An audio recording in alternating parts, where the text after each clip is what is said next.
പുതിയ വിദ്യാഭ്യാസ ഘടനയെ പറ്റി നോക്കാം. 5+3+3+4 എന്ന രീതിയിലാണ് ഇത് വരുന്നത്.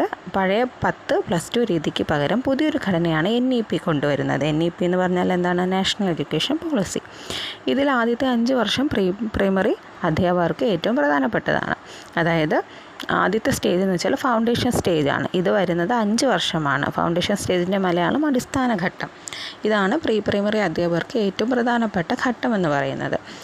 ഇതിൽ 3 വർഷം അംഗൻവാടി അല്ലെങ്കിൽ പ്രീ സ്കൂൾ വിദ്യാഭ്യാസവും 2 വർഷം പ്രൈമറി സ്കൂളിലെ 1-2 ക്ലാസ്സുകളും ഉൾപ്പെടുന്നു.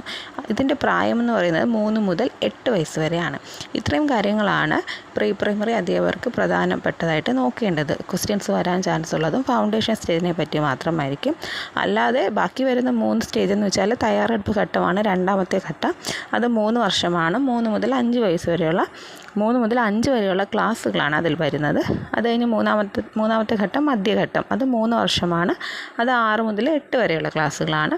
ഇനി ലാസ്റ്റത്തെ സ്റ്റേജ് എന്ന് വെച്ചാൽ സെക്കൻഡറി ഘട്ടം. അത് 4 വർഷമാണുള്ളത്. 9 മുതൽ 12 വരെയുള്ള ക്ലാസ്സുകളാണ് അതിൽ വരുന്നത്. അപ്പോൾ ഇതിൽ ഫൗണ്ടേഷൻ സ്റ്റേജ് നന്നായിട്ട് നോക്കിയിട്ട് എക്സാമിന് പോവുക.